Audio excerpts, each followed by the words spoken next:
Bismillah.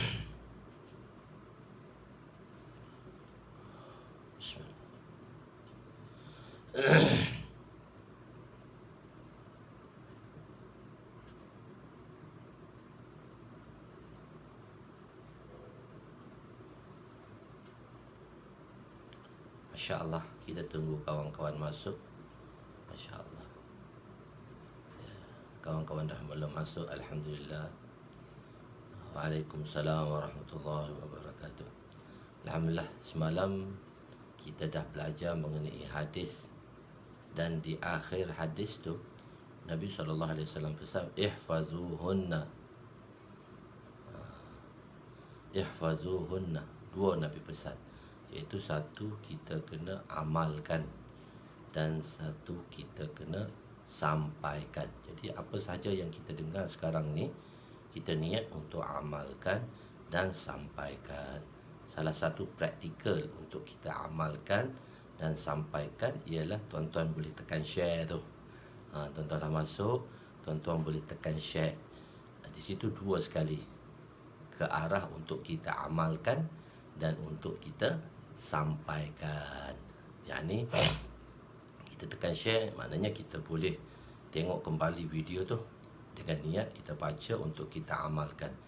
Dan secara tak langsung juga kita telah sharekan dengan kawan-kawan kita, iaitu kita telah sampaikan sekurang-kurangnya lah dalam bentuk dalam bentuk media ni lah, dalam bentuk internet ni kita dah sampaikan dah. Jadi dua. Jadi apa sahaja yang kita belajar, kita niat untuk amalkan dan kita sampaikan. Salah satunya tuan-tuan boleh tekan share lah. Siapa-siapa dah masuk dahulu ni boleh tekan share supaya sampai kepada kawan dia, dan supaya ramai lagi orang tengok dan orang akan amal, orang akan beramal. Ad-dalu 'alal khair kafailihi. Nabi SAW bersabda yang mafhumnya, apabila kita menunjukkan kepada kebaikan, maka sepertilah kita melakukan kebaikan tadi. Setelah kebaikan itu dilakukan oleh saudara kita dan kita mendapat kebaikan tersebut, kita mendapat kebaikan tersebut. Jadi Masya Allah, tuan-tuan boleh tekan share. Dan begitu juga tentang iklan saya, tentang daurah saya pun, saya dah masuk kali pertama, tapi selepas tu ada benda-benda teknikal yang ada yang menyebabkan ada tak boleh nak masuk dan sebagainya. Saya tukar yang lain. Itu pun juga tuan-tuan boleh tekankan share dia. Jadi insyaAllah itu dua perkara lah untuk kita amalkan dan kita sampaikan. Waalaikumsalam pada teman-teman yang memberi salam pada saya. Bismillahirrahmanirrahim. Assalamualaikum warahmatullahi wabarakatuh. Subhanaka la ilma lana illa ma 'allamtana innaka antal alimul hakim. ولا حول ولا قوة إلا بالله العلي العظيم. ربي يسر ولا تعسر وتمم بالخير يا فتاح وبك نستعين. نحمده ونصلي ونسلم على رسوله الكريم وعلى آله وأصحابه الفاتحين بهديهم إلى الحقيقة المجادة. أما بعد، أعوذ بالله من الشيطان الرجيم. بسم الله الرحمن الرحيم. والذين جاهدوا فينا لنهدينهم سبلنا وإن الله لمع المحسنين. صدق الله العظيم. وقال النبي صلى الله عليه وسلم نضر الله امرأ سمع مقالتي فوعاها ثم أدها كما سمع رب مبلغ أو أمين سامعين. Suka saya baca hadis ni selalu di dalam khutbah sebelum saya memulakan pengajian saya. Rubba muballighin. Nadarallah, Allah Ta'ala kata, Nabi SAW mendoakan, semoga Allah Subhanahu Wa Ta'ala memberi kebahagiaan, mencahayakan kebahagiaan kepada seseorang. Nadarallahu imra'an sami'a maqalati, orang yang mendengar percakapanku, hadisku, sami'a maqalati fawa'aha, kemudian dia mengingatinya dan mengamalkannya, fa'addaha, dia menunaikannya. Rubba muballighin au amin sami'in. Dan ada kadang-kadang yang mana orang yang kita sampaikan tadi itu dia lebih memahami daripada orang yang menyampaikan. Jadi kadang-kadang kita lemah, kita sampaikan kepada orang, satu orang yang mempunyai kebolehan dan kemampuan, yang mana dia boleh dia menyampaikan lebih banyak lagi, dan kita akan mendapat pahalanya. Wallahu a'lam. Moga Allah SWT bagi. Jadi kita teruskan pada pengajian kita pada pagi ini, pada muka surat, iaitu hadis yang ke hadis yang ke-18. Hadis yang ke-18, iaitu hukum-hukum di dalam Islam. Hadis yang ke-18 bracket 17 dalam Kitabul Iman, iaitu hukum-hukum di dalam Islam. Ada hukum-hukum dalam bentuk larangan, dan ada hukum dalam bentuk perintah, dan ada hukum dalam bentuk larangan. Hukum perintah ini kita panggil dia ma'rufat, perkara-perkara yang ma'ruf yang mana kita diperintahkan. Dan hukum larangan ini kita panggil dia matruqat, perkara yang perlu kita tinggalkan, dan manhiyat, perkara yang perlu kita tegahkan. Bismillahirrahmanirrahim.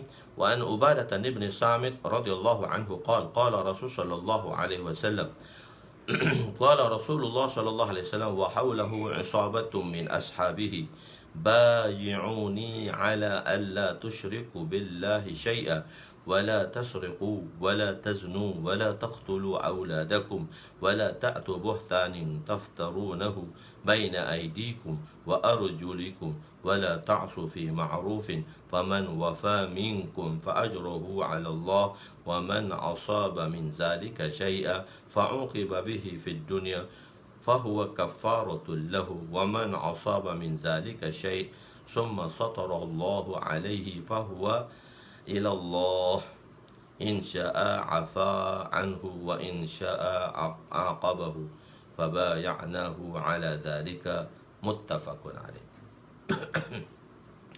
Jadi untuk kawan-kawan yang menyertainya tu boleh tekankan share. Boleh tekankan share. Jadi Sayyidina Ubadah bin Samit, terjemahannya, Sayyidina Ubadah bin Samit radhiyallahu anhu meriwayatkan, sesungguhnya Rasulullah sallallahu alaihi wasallam bersabda, sedangkan di sisi baginda ada sekumpulan sahabat. Semasa Nabi mensabdakan hadis ini, Nabi dilingkungi oleh sahabat dalam bentuk hawa, yang orang yang ada di sekeliling Nabi lah. Maka Nabi bersabda, berbaiatlah kamu kepadaku bahawa kamu jangan menyentuhkan Allah dengan sesuatu apapun. Jangan mencuri, jangan berzina, jangan membunuh anak kamu. Kenapa? Kerana takut kepada kemiskinan. Jangan kamu sengaja membuat tomohan kepada sesiapa, dan jangan kamu melanggari hukum ahkam syariat.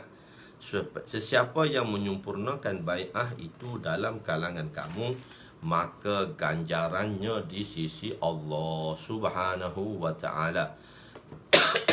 Sesiapa yang melanggar sesuatu daripadanya dan dihukum di dunia ini, maka hukuman itu sebagai kafarah pengampun dosa baginya. Sesiapa yang melanggar sesuatu daripadanya selain daripada syirik, buat dosa selain daripada syirik, kemudian Allah menutupi akan dosanya tadi, Allah Ta'ala tak zahirkan dan dia tidak dihukum di dunia ini. So kita akan terangkan nanti. Maka terpulanglah kepada Allah. Jika Allah kehendaki, dia akan memaafkannya, dan jika Allah kehendaki, dia akan menghukumnya. Maka kami pun telah berbai'ah kepada baginda ke atas semua perkara tersebut. Hadis riwayat muttafaqun alaih. Hadis muttafaqun alaih. Jadi yang meriwayatkan hadis ini ialah biografi dia sedikit, iaitu Ubadah bin Samit bin Qais bin Asram bin Fahar bin Qais bin Sa'labah, di kalangan sahabat Al-Ansari. Beliau juga meriwayatkan hadis daripada Nabi, dan di kalangan sahabat yang beliau meriwayatkan hadisnya daripada Sayyidina Abu Umamah, Sayyidina Anas, Jabir dan ramai lagi. Beliau meninggal pada tahun, yakni wafat ni dalam bahasa Arab. Jadi orang kata wafat ni untuk Nabi, tak. Wafat ni boleh kita tawfiya. Jadi wafat tawfiya maksudnya meninggal lah. Wafat pada tahun 34 Hijrah, bermakna di Baitul Maqdis, tolak 11, maknanya beliau hidup lebih kurang 22 tahun selepas Rasulullah SAW wafat. Okey. Sebelum kita pergi kepada perkataan bai'ah, so dengar dulu perkataan bai'ah. Perkataan bai'ah, bai'ah pada peringkat awal bai'ah ni menandakan bahawa makna baik daripada perkataan baik, jual dari segi bahasa makna dia jual. Baya'na maknanya baya'na, kami telah jual, kami telah menjual. Tetapi dari segi makna istilah, daripada segi makna syarak, ialah pertama maksudnya ialah makna awal, makna umumnya ialah iaitu baya'na, kami telah masuk Islam. Baya'na alal Islam, kami telah masuk Islam. Maksudnya itu makna bai'ah. Tetapi makna bai'ah iaitu yang mana makna mula-mulanya kepada, kalau dari segi bahasa maknanya menjual, kalau dari segi syarak pada permulaan maknanya memeluk Islam. Baya'na, kami datang untuk memeluk Islam pada Nabi SAW. Itu makna bai'ah. Tetapi makna itu telah ditukar kepada makna khusus. Makna umum secara syarak masuk Islam telah ditukarkan juga kepada satu makna khusus. Makna awam, makna umum ditukarkan kepada makna khusus yang memberi makna perjanjian, membuat akur janji. Membuat akur janji. Dia ada satu lagi perkataan muahadah. Muahadah ni ialah perjanjian juga, tapi dia umum pada orang kafir yang membuat perjanjian, pada kita yang sama-sama kita membuat perjanjian. Tetapi perkataan bai'ah ni dia khusus kepada orang Islam membuat akur janji untuk mentaati perkara-perkara di dalam Islam supaya nak menguatkan perintah itu dilaksanakan dengan berhati-hati dan dilaksanakan secara istiqamah dan tidak mahu meninggalkannya. Jadi makna umumnya masuk Islam ditukar kepada makna khusus, iaitu membuat perjanjian. Maknanya membuat bai'ah, mengambil akur janji dengan Nabi SAW.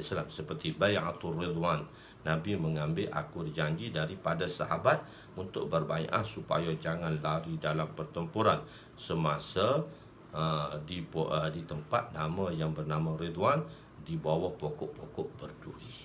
Okey. Bai'ah di peringkat awal digunakan untuk makna masuk Islam. Berbai'ahlah kamu, maknanya terimalah Islam sebagai agama kamu. Dari segi bahasa maknanya jual, iaitu apabila seorang masuk Islam maka dia telah menjual harta dan dirinya. Maknanya jadi kalau satu orang tu dia telah jual harta dan dirinya, maka dia tidak memiliki lagi harta tersebut dan dia tidak boleh tasarruf menggunakan harta tersebut kerana harta itu telah dijual belikan. Harta tadi dah dijual, maknanya dia tak boleh nak gunalah. Begitu. Lepas tu diberi pinjam pula. Bila diberi pinjam, maka kena guna mengikut atur cara ataupun mengikut perjanjian pinjaman tadilah. Begitu. Jadi Allah Subhanahu Wa Taala jadi menjualkan dirinya kepada Allah, maka dia tidak boleh lagi melakukan sewenang-wenangnya dengan harta dan dirinya, melainkan mengikut apa yang diperintahkan oleh Allah Subhanahu Wa Taala, sebagaimana firman Allah Subhanahu Wa Taala sebagaimana firman Allah Subhanahu Wa Taala. Ya, kita boleh berbai'ah. Berbai'ah ni benda-benda yang mana pada amalan-amalan yang kita telah buat lah. Pada kita bai'ah tidak mau mencuri, bai'ah sedang mencuri, itu larangan Allah, tapi kita membuat bai'ah. Jadi berbai'ah dengan Al-Quran, maksudnya kita nak baca Quran, kita nak mengamalkan Quran, supaya kita menjadi, bila berbai'ah tadi, dia mengambil satu tekanan bagi kita untuk kita menjaganya. Tanpa berbai'ah, mungkin kita akan buat benda tu sambil lewa. Jadi innallaha ashtara minal mu'minin anfusahum wa amwalahum bi anna lahumul jannah. Sebagaimana firman Allah Subhanahu Wa Taala, sesungguhnya Allah Taala telah membeli daripada orang-orang yang beriman akan jiwa mereka. Ishtara, Allah Taala telah beli, iaitu jiwa mereka, harta mereka dengan satu balasan. Bi anna, ba tu ba bukan dengan, tapi ba tu iwas, gantian. Ba tu dipanggil ba iwad, ba gantian. Bila kita telah menjual harta kita dan diri kita kepada Allah, orang-orang mukmin ni Allah Taala telah beli harta dia. Sebab kita dah jual untuk Islam, kita dah masuk Islam, maknanya kita dah jual diri kita dan Allah beli. Dan Allah beli bukan free, bi anna lahumul jannah, dengan digantikannya harta dan diri itu dengan syurga. Tetapi harta itu diri itu digunakan mengikut apa yang Allah nak lah. Harta itu digunakan sebagaimana yang dikehendaki oleh Allah Subhanahu wa taala. Jadi sesungguhnya Allah Taala telah membeli daripada orang-orang beriman akan jiwa mereka, harta benda mereka dengan balasan. Batu balasan, balasan bahawa mereka akan beroleh syurga. Ba ni saja, makna ba ni bismillah, dengan nama Allah. Itu dipanggil ba ilsa, ba tu bas, ba ilsaqiyah, ba tu ba iwad. Jadi ba ni banyak saja. Ba ni ada sebelah makna ba dalam bahasa Arab. Dia kata hubung. Ba ni huruf jar, kata hubung yang memberi banyak makna. Kalau kita tengok dalam kitab Jam'u Jawami', dia memberi makna 17 makna. Dia akan sentenkan. Dia tidak terjemah dengan makna dengan. Ba ilsaqiyah. Okey. Surah At-Taubah ayat 111. Tetapi setelah berapa tempoh masa, maka penggunaan perkataan dia ditukar kepada perkataan khusus pula. Tetapi setelah berlalu tempoh masa, maka penggunaan perkataan ini telah diberi makna khusus, iaitu berjanji setia. Semasa di zaman Nabi SAW, semasa zaman Nabi, maksud bai'ah ialah untuk mentakkidkan. Maksud kenapa kita membuat berjanji setia, untuk mentakkidkan, iaitu menekankan. Takkid tadi makna membuat penekanan sesuatu perintah supaya dia dapat diamalkan dengan mudah. Sebagaimana Allah Subhanahu Wa Taala telah berfirman dalam ayat Bai'atun Nisa, yakni Allah Subhanahu Wa Taala telah mengambil perjanjian daripada kaum-kaum wanita. Perjanjian, Nabi telah mengambil perjanjian. Ada golongan yang mana wanita datang untuk mengambil perjanjian taat setia dengan Nabi SAW. Sebagaimana firman Allah Subhanahu Wa Taala, ya ayyuhan nabiyyu idza ja'akal mu'minatu yubayi'naka ala an la tusyrikna billahi syai'a wa la yashrikna wa la yaznina wa la yaqtulna awladahunna wa la ya'tina bi buhtanin yaftarinahu baina aydihinna wa arjulihinna wa la ya'sinaka fi ma'rufin fabayi'hunna wastaghfir lahunna Allah innallaha ghafurur rahim. Wahai wanita, wahai Nabi, apabila orang-orang wanita yang beriman datang kepadamu untuk memberi pengakuan taat setia, dia memberi makna bai'ah di sini. Bay'na tu yubayi'naka tadi memberi makna pengakuan taat setia lah. Ini dah makna khusus dah. Bahawa mereka tidak akan melakukan syirik kepada Allah. Jadi kita berbai'ah pada perkara yang mana Allah larang, dan berbai'ah tu supaya Nabi mengambil taat setia dengan wanita, supaya jangan melakukan syirik. Banyakkan wanita-wanita ni mereka banyak melakukan syirik. Bukan wanita saja, lelaki, tapi supaya mengambil perjanjian tersebut.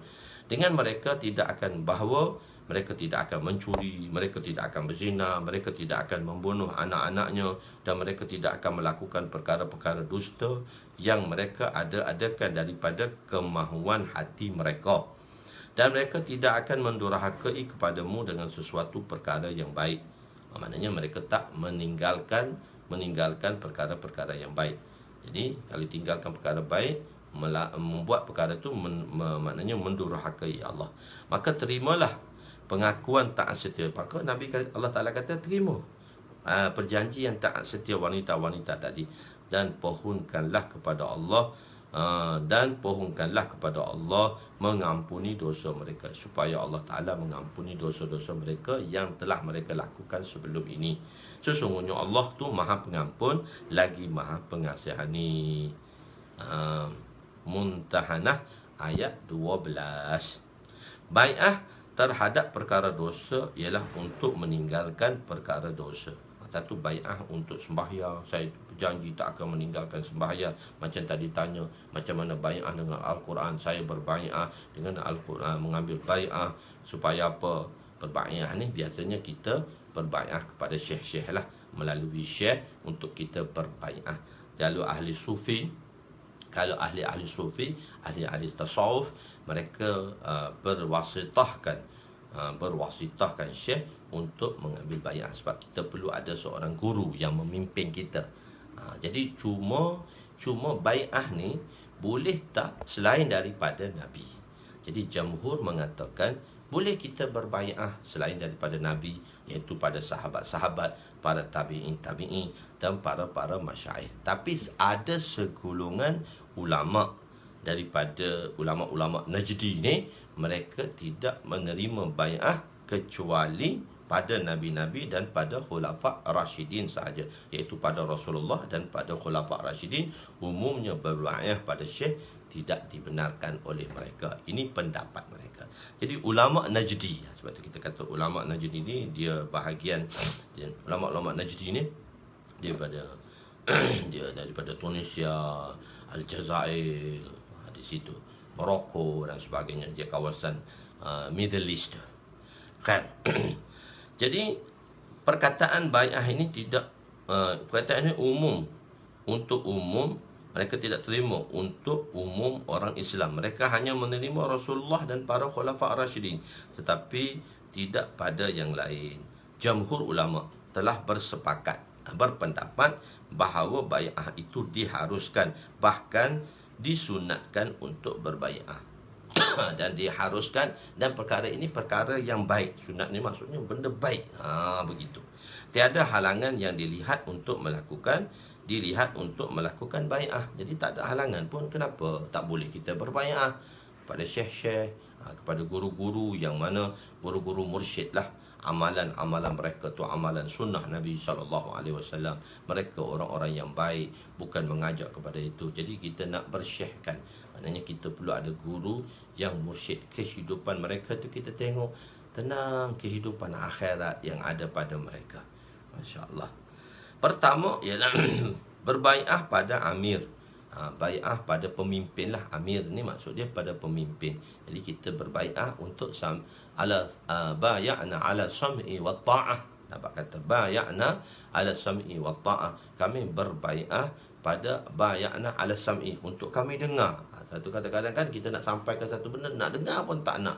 Dah ala sam'i, untuk mana-mana apa-apa hukum kami dengar, ala sam'i wa ta'ah. Bukan setakat dengar saja, tapi kami sami'na. Sebab tu sahabat kata sami'na, kami dengar apa yang Nabi SAW perintahkan, wa ata'na. Bukan kami dengar saja, bahkan kami mentaatinya. Pertama sekali, berbai'ah tidak mensyarikatkan pada Allah. Padanya larangan untuk melakukan syirik jali dan khafi. Bai'ah untuk tidak melakukan syirik.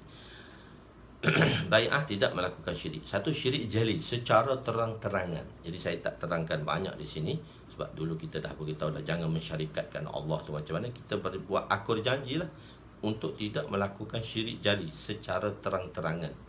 Perbuatan-perbuatan secara terang-terangan, syirik secara terang-terangan jangan kita buat sekali-kali. Jangan kita mensyarikati Allah. Dan secara jali, secara khafi, syirik secara tersembunyi dalam hati kita. Begitu. Berbai'ah untuk tidak mencuri. Dan juga kita berbai'ah ialah supaya untuk tidak mencuri. Untuk kita tidak mencuri. Berbai'ah untuk supaya kita tidak mencuri ialah mengeluarkan sesuatu. Bai'ah untuk tidak mencuri. Mencuri ni apa? Kita tengok pula ulama telah mentarifkan perkataan mencuri. Dia mencuri banyak kan. Mencuri, merompok, lain. Qat'ut tariq ni dipanggil merompok. Merompok ni secara terang-terangan. Mencuri ni secara mencuri ni secara tak sedar. perkara yang tak sedar. Banyak dah sekarang mencuri. Dulu mencuri juga, pergi kat rumah tengah-tengah malam dia mencuri. Sekarang mencuri dengan cyber pula. Ramai orang kena duit, kena curi duit. Walaupun dia tak buat online dan sebagainya, duit dah habis. Kalau mengikut kajian mengatakan tahun ni sahaja 3.4 bilion duit Malaysia yang telah dicuri. Jadi orang curi dengan secara cyber, mencurilah. Mencuri ni. Apa takrif mencuri ulama kata?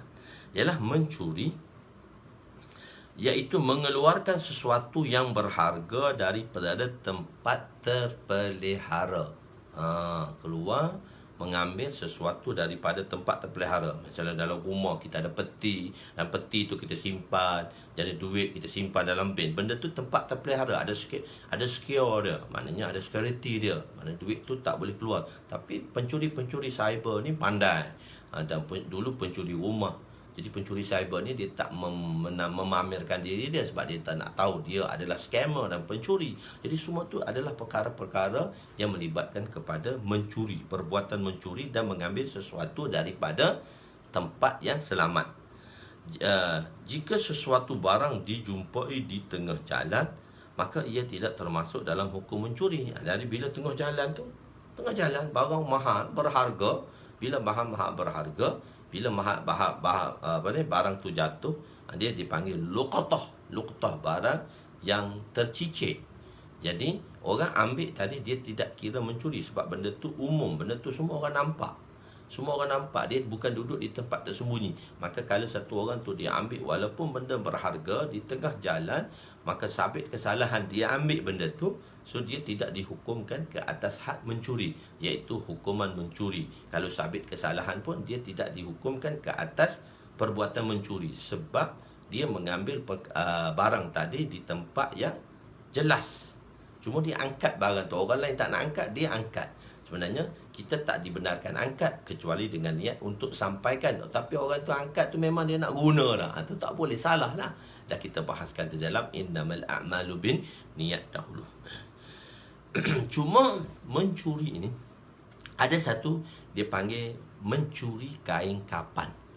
Pencuri kain kapan ni boleh tak dia dikira mencuri atau tidak? Ulama-ulama fiqh ni dia begitu mendalam di dalam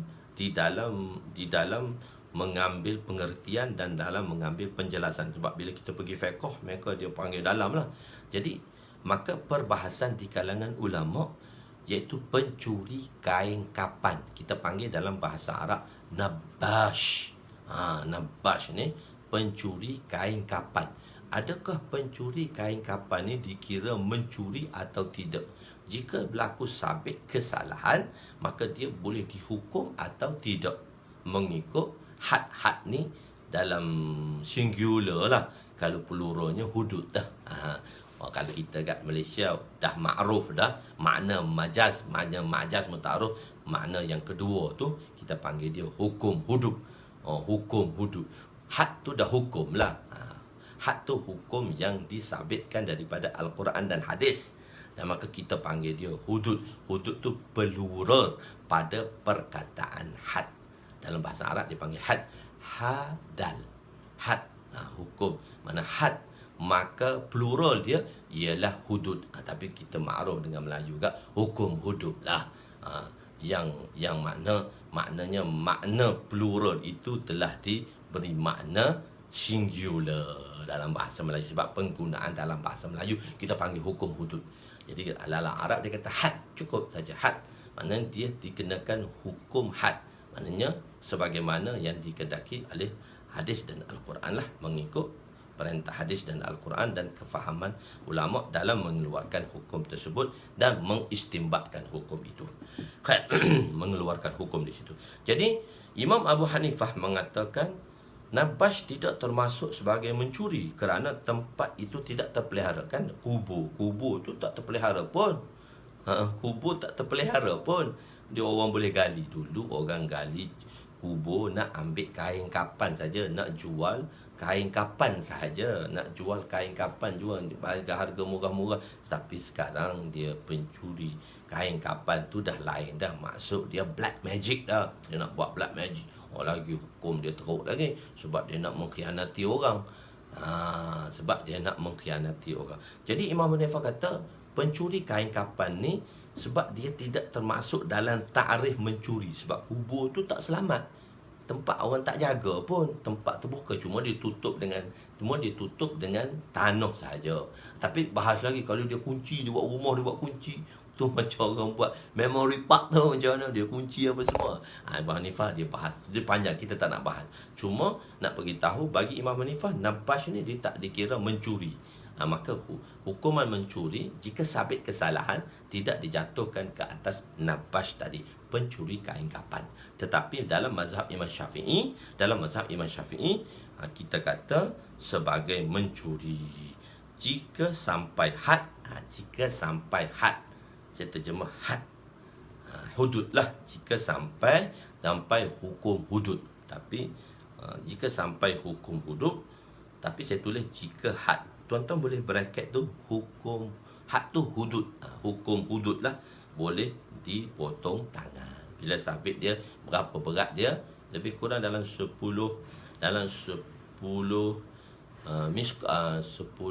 perak dah, dalam 10 dirham saja, satu dirham dalam 10 dirham saja.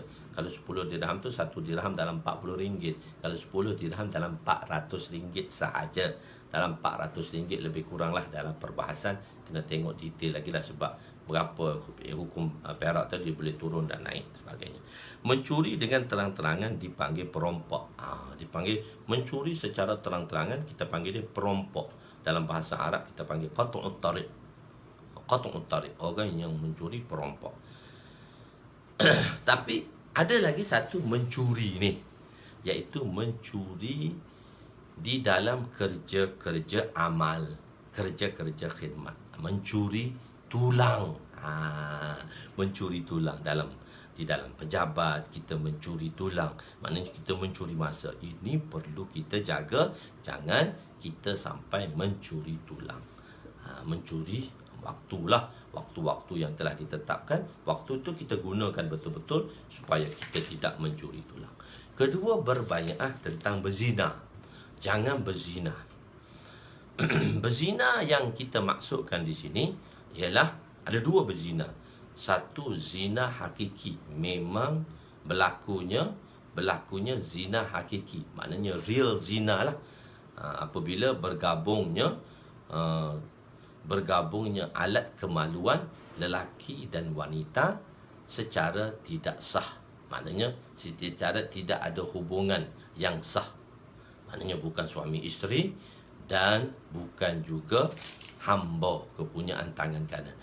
Wanita tak disah kepada lelaki itu apabila dia isteri, atau wanita itu sah bagi lelaki itu jika dia hamba. So hamba dah unvalid dah, tak ada dah sistem hamba sekarang.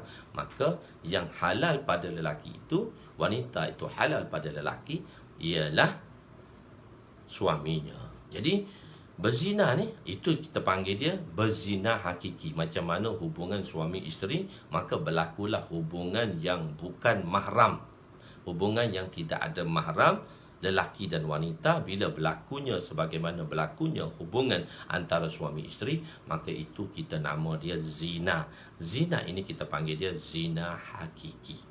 Satu lagi zina majazi, iaitu perkara-perkara yang mana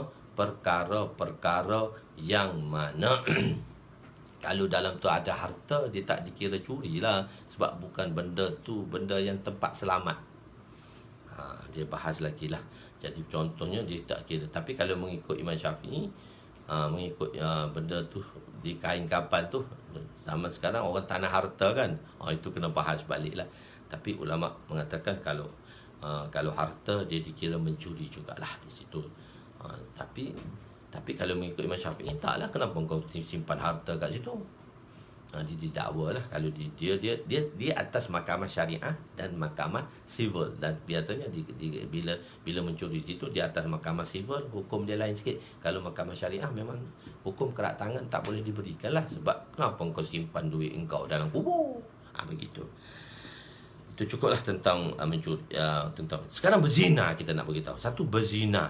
berzina, iaitu yang hakiki tadilah yang saya telah bagi tahu, hubungan tadi yang mana tidak ada sah, ikatan yang sah. Dia tidak ada, dia panggil ikatan yang sah, berhubung dengan ikatan yang sah. Dia cuma timbul persoalan tadi.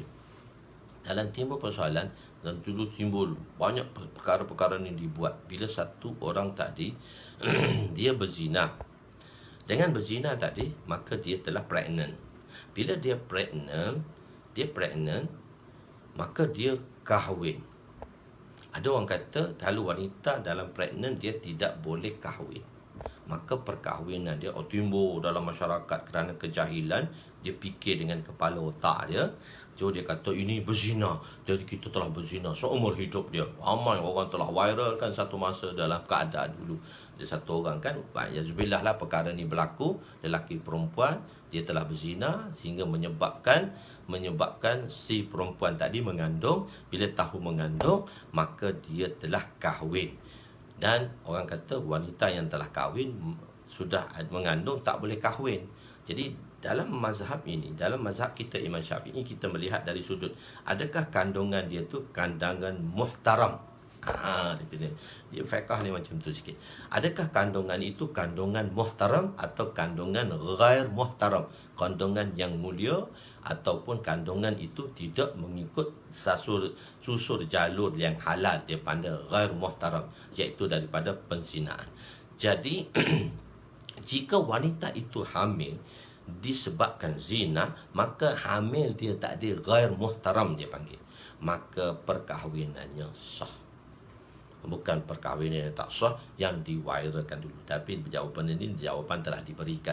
Tapi dulu kecoh lah sekali berlaku. Dia kata tak sah, sampai anak cucu tak sah, dah anak 2-3 orang. Tak, perkahwinan itu sah. Cuma anak tu sahaja nak dibinkan kepada siapa.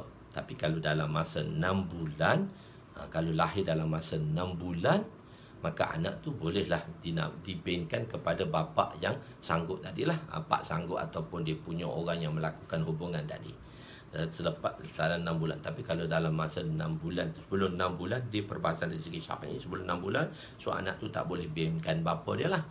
Dia kena binkan kepada ibunya. Ataupun orang tu kan, sebab tu kan nama anak yang tak sah tu kan, dia tak ada bin.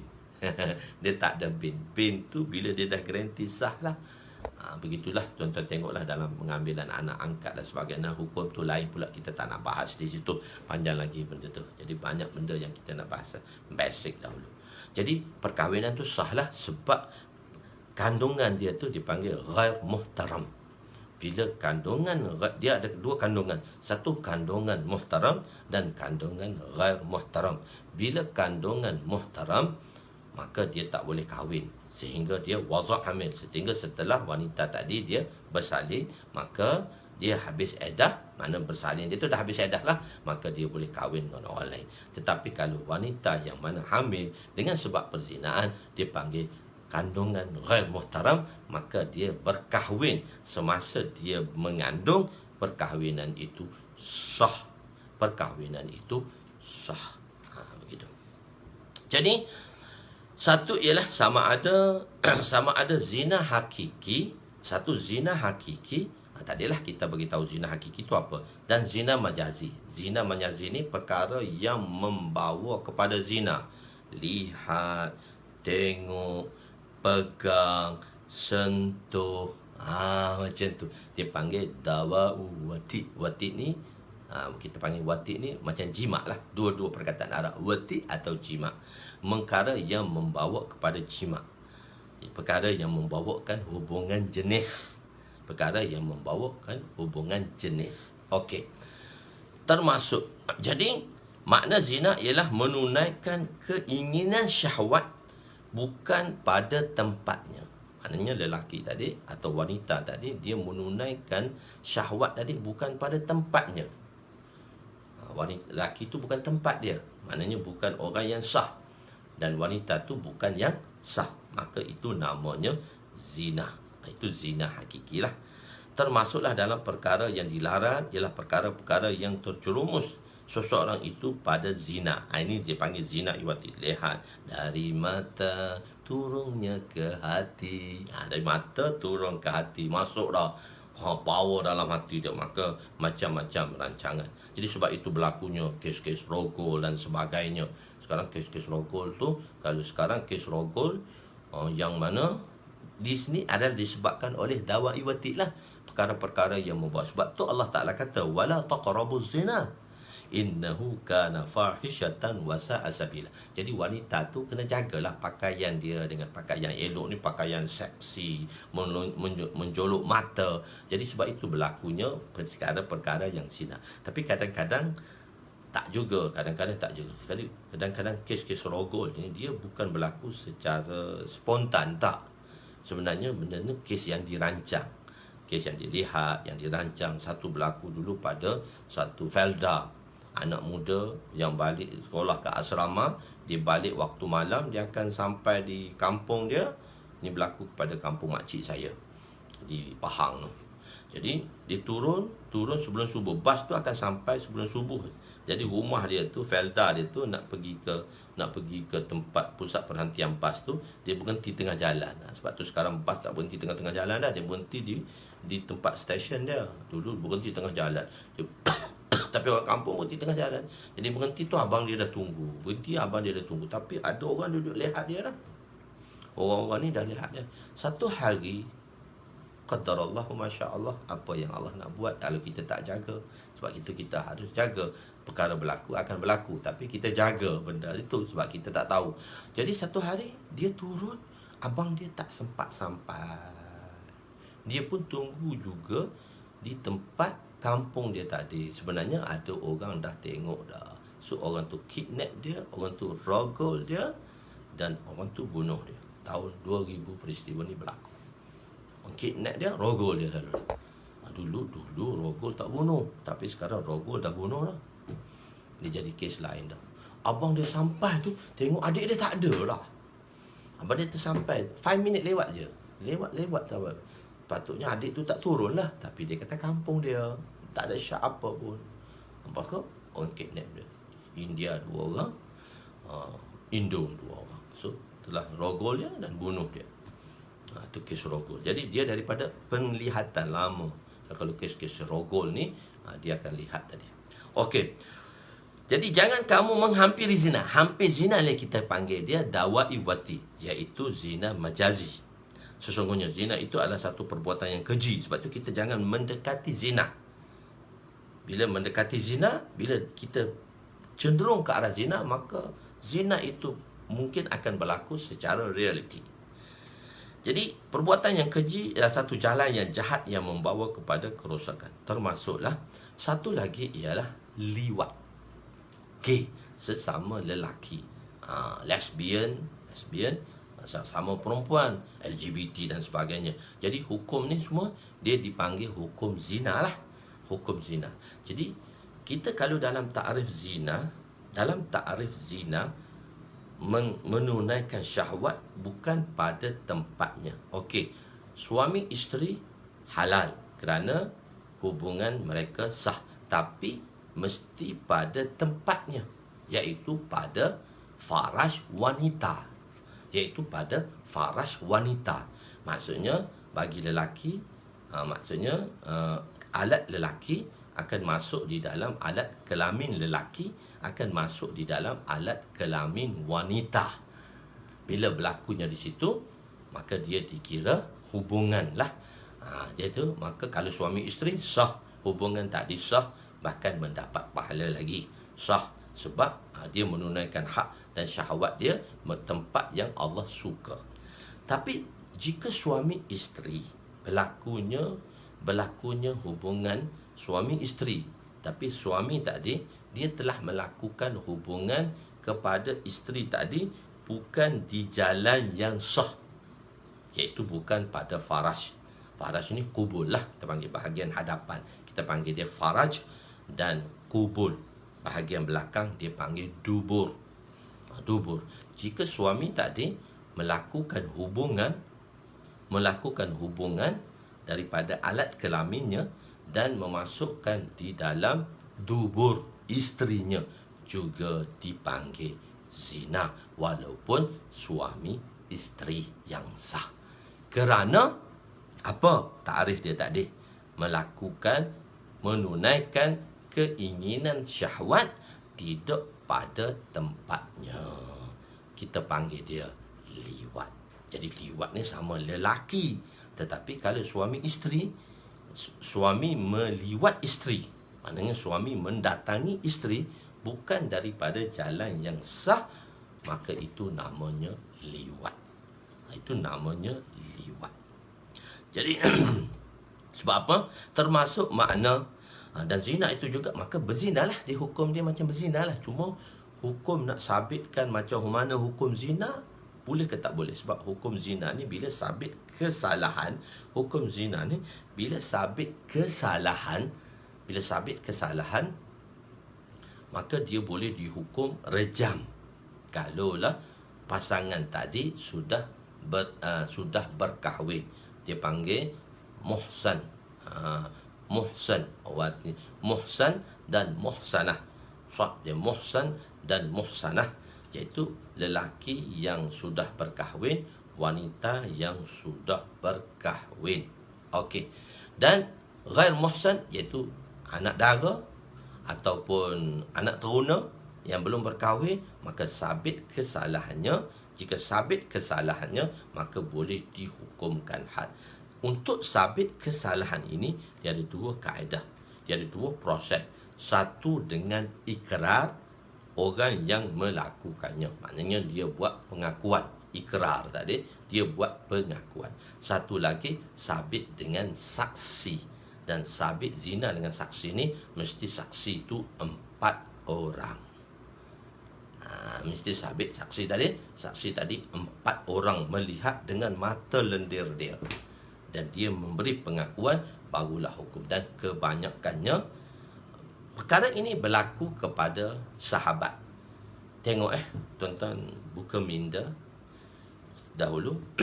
Allah Subhanahu Wa Taala telah jadikan Nabi SAW tempat yang mana untuk sabitnya hukum kepada umat ni.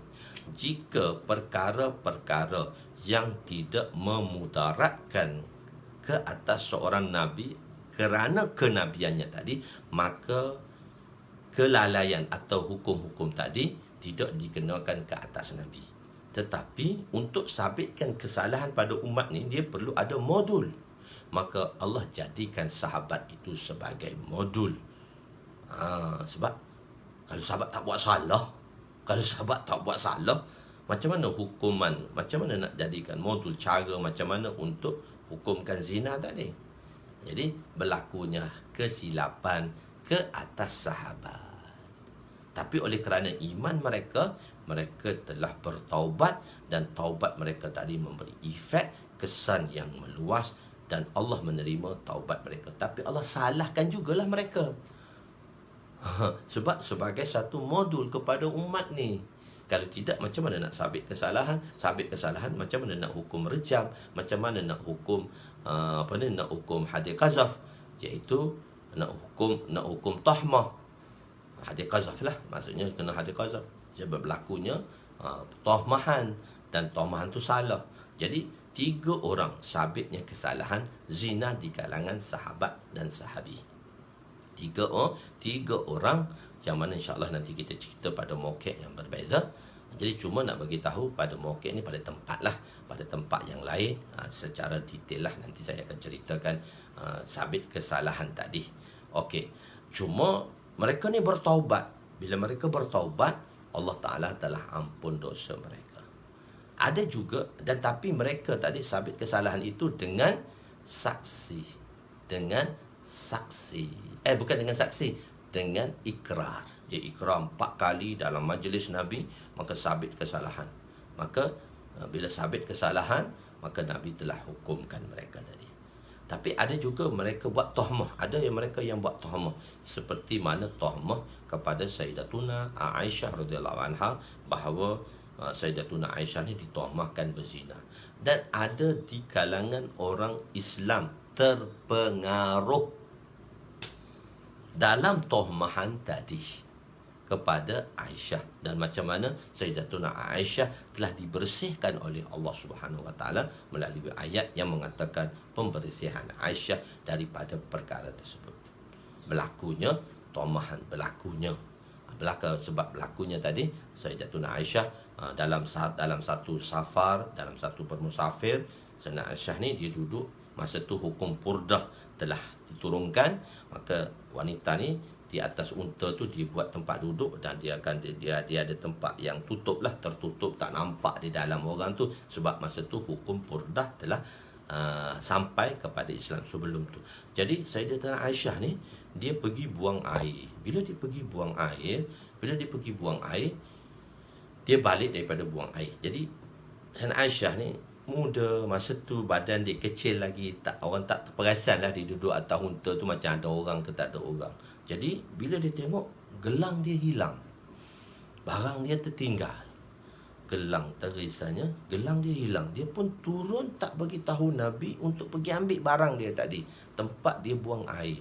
Jadi waktu perjalanan bergerak telah waktu Nabi perintahkan kafilah untuk bergerak, rombongan untuk bergerak. Jadi bila rombongan bergerak, unta naik dan tak sedar. Sayyidatuna Aisyah pada masa tu badan dia masih lagi slim, muda lagi, slim. Bila besar, bila berumur tu dia agak besar sikit. Sebab satu ketika Nabi SAW dia berlomba lari dengan Aisyah. Pada peringkat awal Sayyidatuna Aisyah mengatasi Nabi, sebab masa tu Sayyidatuna Aisyah masih slim lagi. Tapi habis bila beberapa lama, Nabi mengatasi dalam larian tadi dengan Aisyah.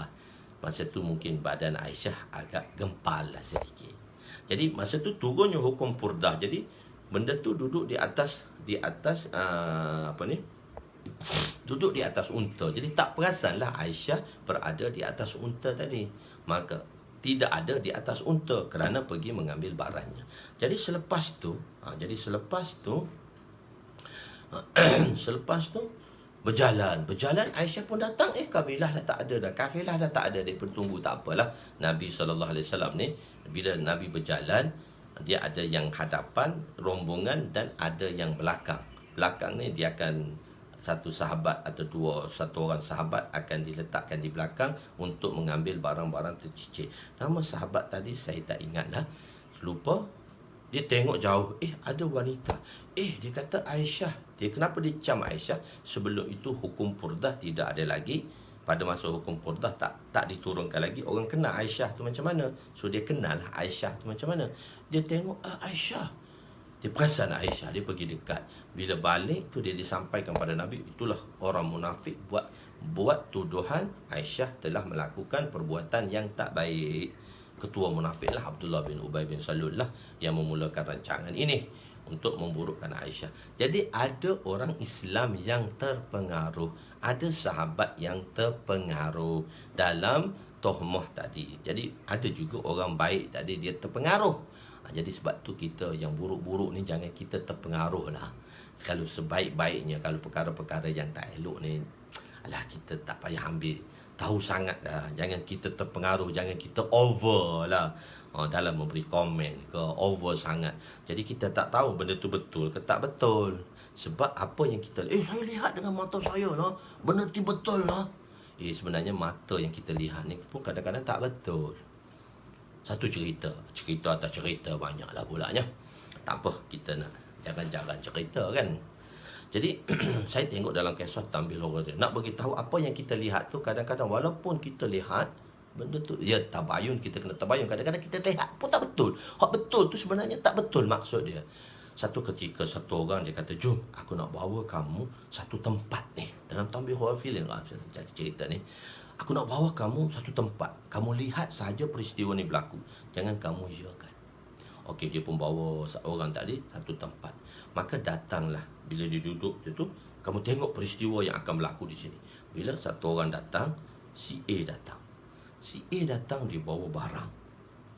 Barang dia banyak, dia bawa, dia tinggal satu tempat, dia pergi mandi. Si A ni bawa barang dan dia tinggal satu tempat, dia turun mandi. Turun mandi. Bila dia turun mandi, maka si B datang. Orang B datang. B tengok, barang. B angkat barang tadi. B angkat barang tadi. B bawa barang tadi, ambil barang tadi, bawa barang tadi pergi. A bila dia naik, dia tengok barang dia tak ada. Ni dua orang ni lihatlah peristiwa berlaku ni. Barang dia tak ada. Allahu Akbar. Barang dia tak ada. Maka si datang. Masa dia duduk tengah cari barang tu, A cari barang dia yang dia bawa tadi, tak ada, C datang. Bila C datang, C tengok A, C bergaduh dengan A. Sehingga berlakulah pergaduhan menyebabkan C telah bunuh A.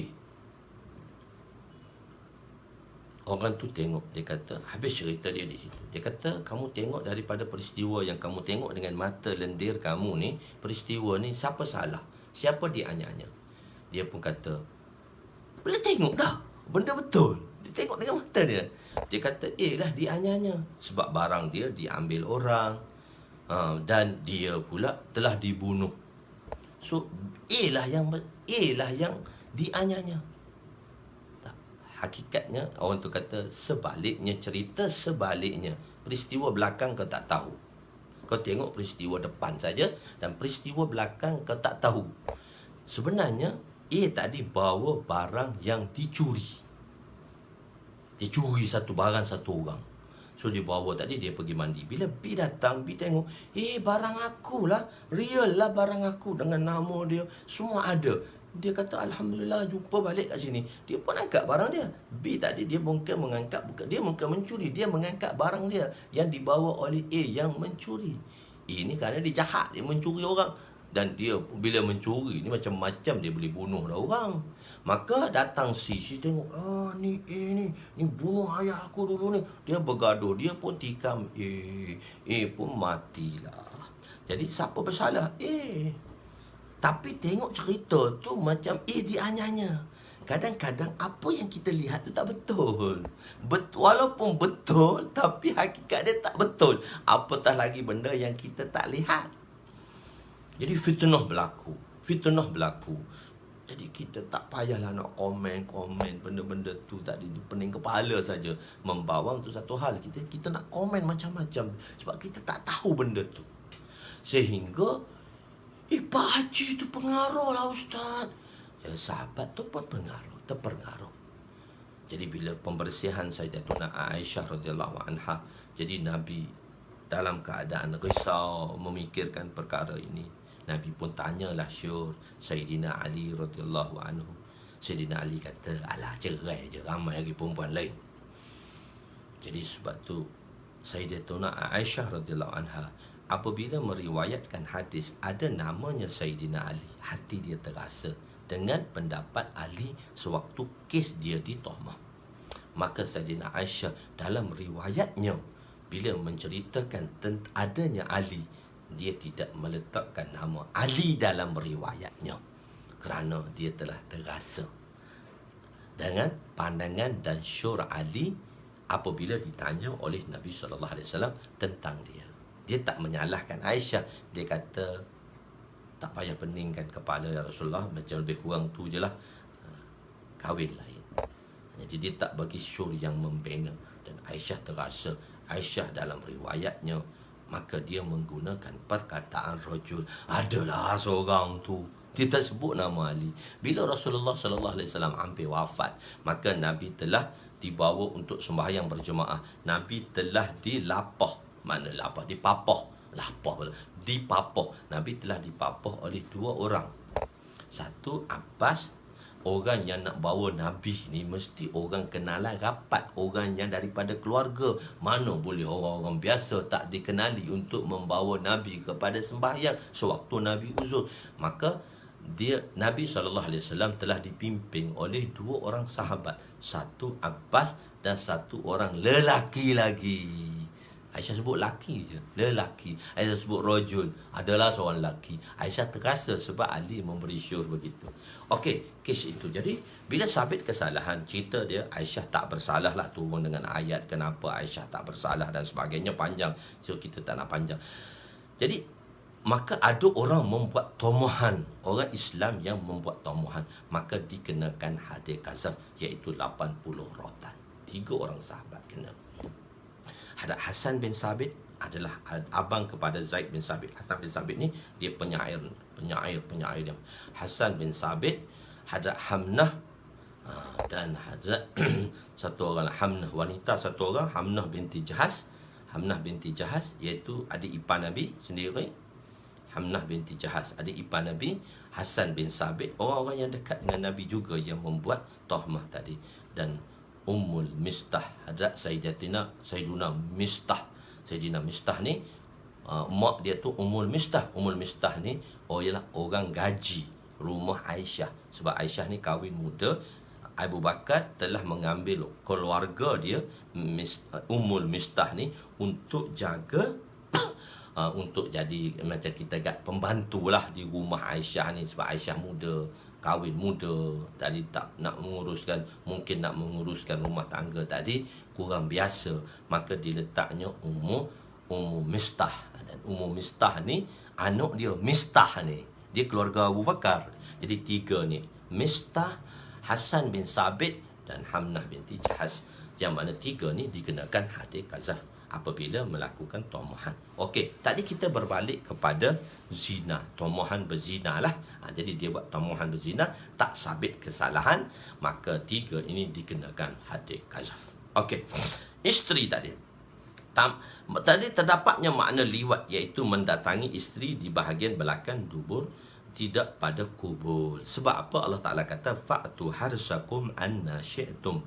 Didatangi kebun kamu, datangilah kebun kamu sebagaimana yang dikehendaki. Wanita itu ditashbihkan seperti kebun, menunjukkan suami perlu mendatangi isteri pada tempat yang dibenarkan, iaitu tempat yang boleh mendatangkan hasil. Bila kita berkebun mesti ada hasil. Mana berkebun tak ada hasil? Mesti orang berkebun tu dia nak mengharapkan hasil.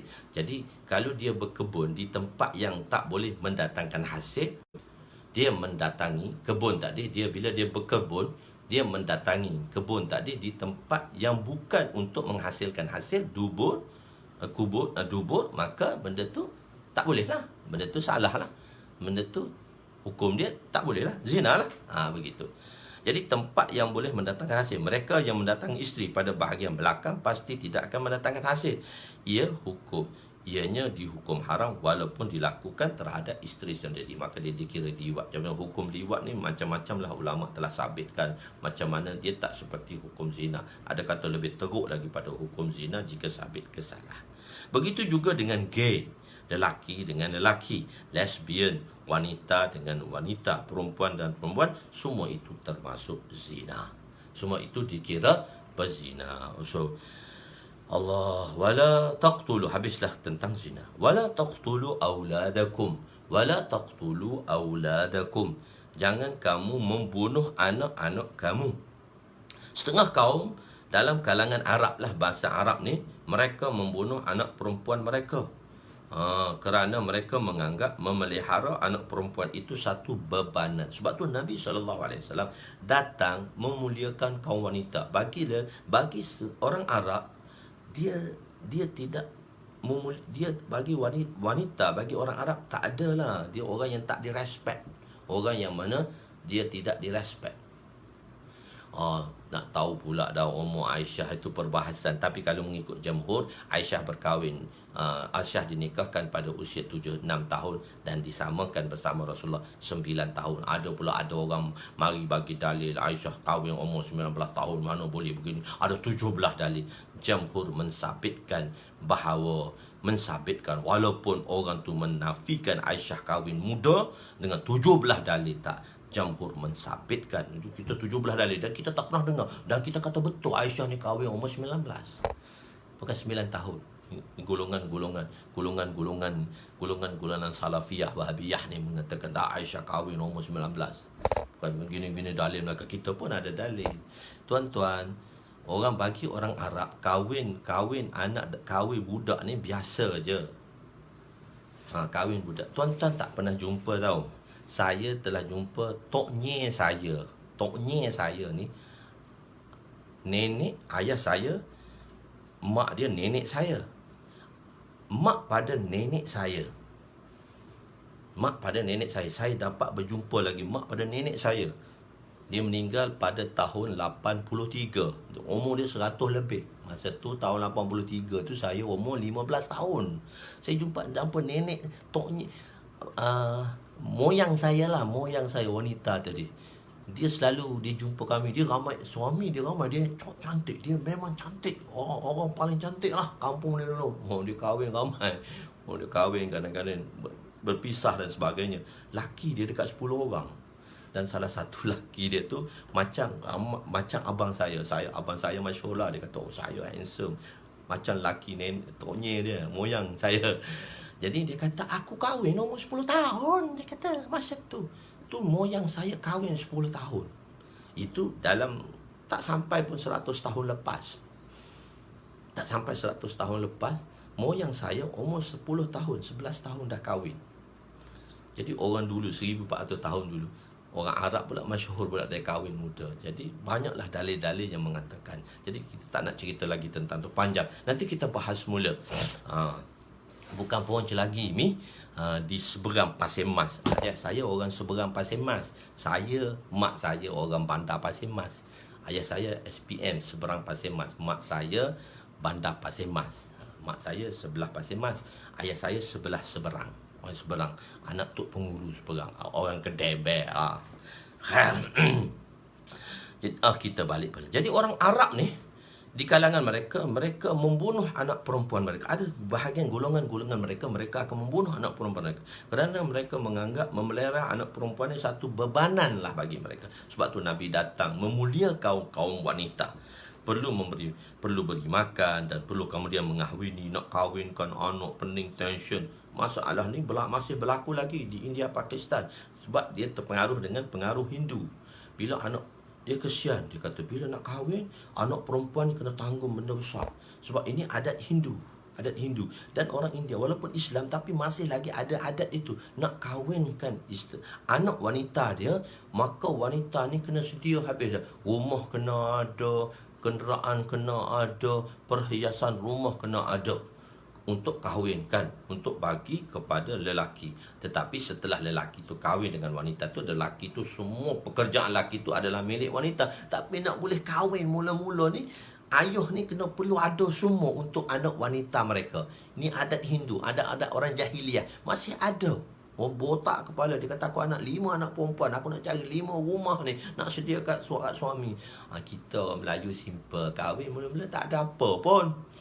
Masya Allah. Lepas kita kahwin tu berkat lah. Rumah pun tak ada, kereta pun tak ada.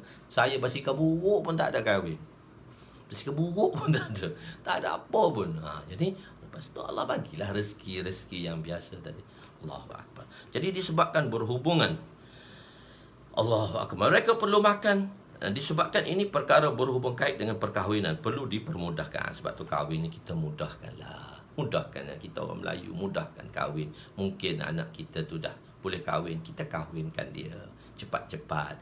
Mungkin dia tak mampu lagi tinggal di bersendirian. Kita bawa dulu kat rumah kita. Lepas tu kita fikirkanlah dia bawa. Tapi lelaki lah kena banyak fikir. Apabila perkahwinan dipersulitkan, ia akan membawa kepada perzinaan.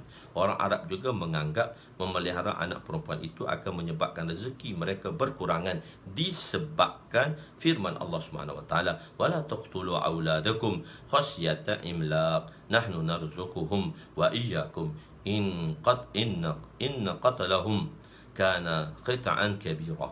Dan janganlah kamu membunuh anak-anak kamu kerana takutkan kepapaan. Kamilah yang memberi rezeki. Kamilah yang memberi rezeki kepada mereka dan kepada kamu. Sesungguhnya perbuatan membunuh mereka adalah satu kesalahan yang besar.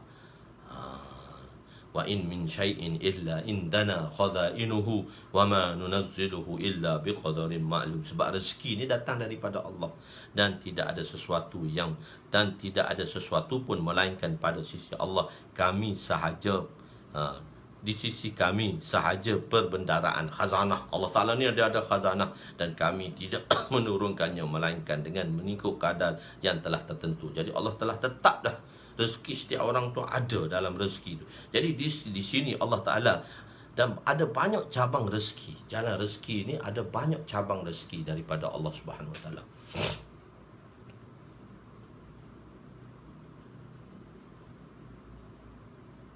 bukan ialah yang membunuh tadi, yang kena tu bukan Ummul Mistah. Ummul Mistah tu mak dia, Mistah itulah. Mistah itulah lelaki tadi. 2 orang lelaki, 1 orang lah. Khair. Jadi di sini ialah cabang rezeki. Disebabkan tidak percaya kepada perkara ini, ramai manusia telah membunuh anak-anak mereka, seumpama berlaku di China yang tidak membenarkan pasangan mempunyai lebih daripada seorang anak. 39. Saya ada bawa sedikit fakta di bawah ini, iaitu dalam blogspot saya lihat macam mana China ni penduduk dia ramai. Pada tahun 1993 kita tengok 39 tu, saya ada footnote sedikit, nota kaki, nota tambahan lah. Kita tak panggil nota kaki, orang putih panggil footnote, mana boleh nota kaki. Maksudnya dia duduk di bawah nota tambahan. Arab dia tak panggil nota kaki, dia panggil hasyiah atau hasyiah, yang mana kita panggil dia hawashi, plural dia, iaitu nota tambahan lah.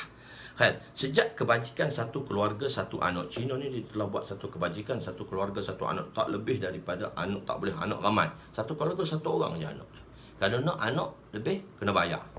Lah ni sekarang Cina dah benarkan 2. Sebab dia kata apa? Negara dia banyak, 1 point berapa milik, 1 point berapa bilion tu. Dia takut ramai orang tak boleh nak makan. Jadi dia telah buat satu kebajikan. Dia telah buat satu undang-undang. Dipanggil satu keluarga sejak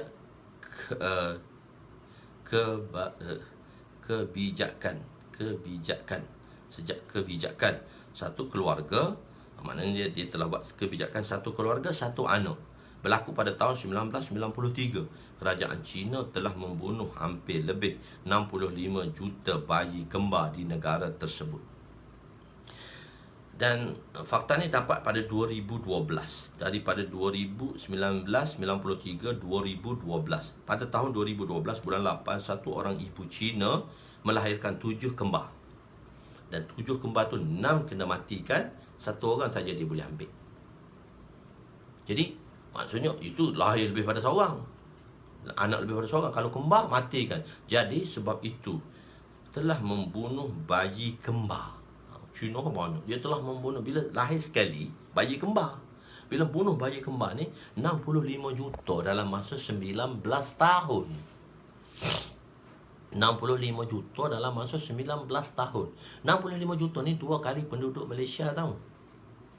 Cina telah bunuh bayi kembar dalam masa 19 tahun, 65 juta, 2 kali penduduk Malaysia. Sebab apa tu bunuh tu? Sebab takut. Anak ramai takut, tak ada rezeki. Sedangkan setiap orang datang dengan rezekinya masing-masing. Allahu Akbar. Jadi rezeki dia masing-masing. Jadi sebab itu di negara-negara barat, banyak negara-negara menghadkan bilangan anak bagi setiap keluarga. Natijah daripada ini, penduduk Eropah menjadi kurang berbanding dengan jumlah pendatang yang ramai. Orang Inggeris tak ada anak dah. Dia jadi anjing tu anak-anak dia jadi. Dia tu jadi masyhur, lepas tu kucing pula. Malaysia pun suka pakai kucing pula dah. Macam-macam lah. Jadi saya bawa cerita sedikit. Ustaz kami, ustaz yang mengajar hadis ni, dia kata dia pergi jemaah ke France. Dia kata dia pergi jemaah ke France, Maulana mengatakan orang Arab mempunyai anak yang ramai dan orang Eropah anak sedikit. Di negara maju, pada masa itulah dia pergi dalam tahun 80-an. Kos kehidupan tinggi oleh kerana mereka itu diberi gaji yang besar. Memang gaji mereka besar. Gaji mereka besar. Kerja biasa. Saya pergi tu tahun 2015 tu gaji besar. Tapi gaji besar pun supa je, belanja besar. Gaji mereka 1,200 pound sterling kali 5 dalam 6,000. Kerja biasa je 6,000. Tapi super je belanja dia. Dia 5 kali ganda. Belanja dia mahal daripada negara kita. Walaupun kita 1,200, kita boleh hidup ramai. Saya anak 3 tu pun madrasah bagi 1,000 buat gaji. Boleh hidup, tak ada apa pun. Begitu. Jadi, oleh negara maju, untuk stabilkan, untuk tidak berlaku, dia bagi bayaran lah. Maknanya dia bagi pada setiap anak tadi bantuan. Jadi atau orang Arab tu bagi wang saraan. Maulana beritahu semasa kami di sana, setiap anak diberi RM7. Arab ialah penduduk Arab yang telah menjadi penduduk di sana, untuk setiap anak dapat 4,700. Dia ada 7 orang anak, jadi 4,900. Maka orang Islam tak perlu kerja. Kalau bekerja, mereka mendapat gaji yang minimum RM5,000. Tapi kalau ada 7 anak, tak perlu kerja lagi sebab dia dapat kebajikan daripada anak. Lepas tu dia dah buat potongan dah. Mana ni pada tahun 80-an dia ceritakan, guru kami cerita semasa dia pergi jemaah pertama daripada Pakistan, pergi jemaah di Masturat, keluar Masturat di France. Saya pergi France tu 2015 bersama jemaah Masturat pertama Malaysia. Zina juga. Jadi orang afah. Jadi sebab itu orang takut jika mempunyai anak yang ramai, mempunyai anak kurang rezeki di sini. Tetapi di sini Allah di sini menjadi sumber rezeki. Sekarang di Malaysia pun sudah merasa jika mempunyai anak 4-5 sudah ramai. Orang Arafah lebih menyayangi binatang daripada anak. Zina ialah merosakkan institusi kekeluargaan dan keturunan. Dengan sebab zina, anak menjadi terbiar dan anak zina akan merasa malu apabila besar disebabkan statusnya. Zina juga menyebabkan anak tidak mendapat kasih sayang ayah dan sebagainya. Itu saya cuma tulis sedikit-sedikit sajalah. Kita dah habis dah zina. Kita masuk tadi dalam muka surat. Saya akan terangkan sedikit nanti lah. Kita sambung waktu kita sudah 8 lebih dah. Tuan-tuan ada nak masuk pergi bekerja semua, hari cuti saja saya akan lebihkan waktu saya. Sini pun dah sejam 15 minit dah. So saya berhenti di situ lah. Jadi insya-Allah untuk kita amalkan dan kita sampaikan, tuan-tuan boleh sharekan ini, tuan-tuan boleh sharekan supaya bila kita share, tujuannya tadi saya beritahu supaya kita dapat lihat balik apa-apa yang saya bahaskan di sini, perkara-perkara yang baru, dan kita nak sampaikan. Itu 2 perkara. Kita niat amalkan dan sampaikan. Jadi dengan cara yang kita di sini, dengan share lah, kita sharekan. Dan begitu juga saya beritahu tentang daurah saya. Saya telah masukkan satu link untuk daurah saya. Untuk satu link daurah saya, tuan-tuan juga boleh sharekan. Macam tu tadi. Mula-mula saya masukkan, dia orang tak boleh nak key kan benda tu. Sebab saya tulis kitab-kitab banyak. Dia kata mesti beli kitab dulu ke? Saya kata tak semestinya beli kitab. Dah ada sedikit pembayaran di situ dan terus boleh buat. Nanti insya-Allah kita akan buatnya selepas hari raya lah. Jadi lepas tuan-tuan tengok, saya tengok sambutan tuan-tuan dan saya akan bagi tahu bila kita nak buat. InsyaAllah. Wallahu a'lam. Itu yang baik itu daripada Allah, yang kurang itu daripada kelemahan saya.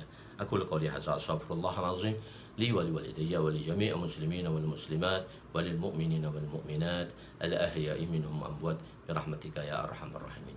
Ya awalal awwalin wa ya akhiral akhirin wa ya zal quwwatil matin wa ya rahimal masakin wa ya arhamar rahimin. Allahumma ighfir lana dhunubana wa wasi' lana khalaqana wa tajib lana kasabana wa qanni'na bima razaqtana wa la tuzhib talabana ila syai'in sarraftahu anna.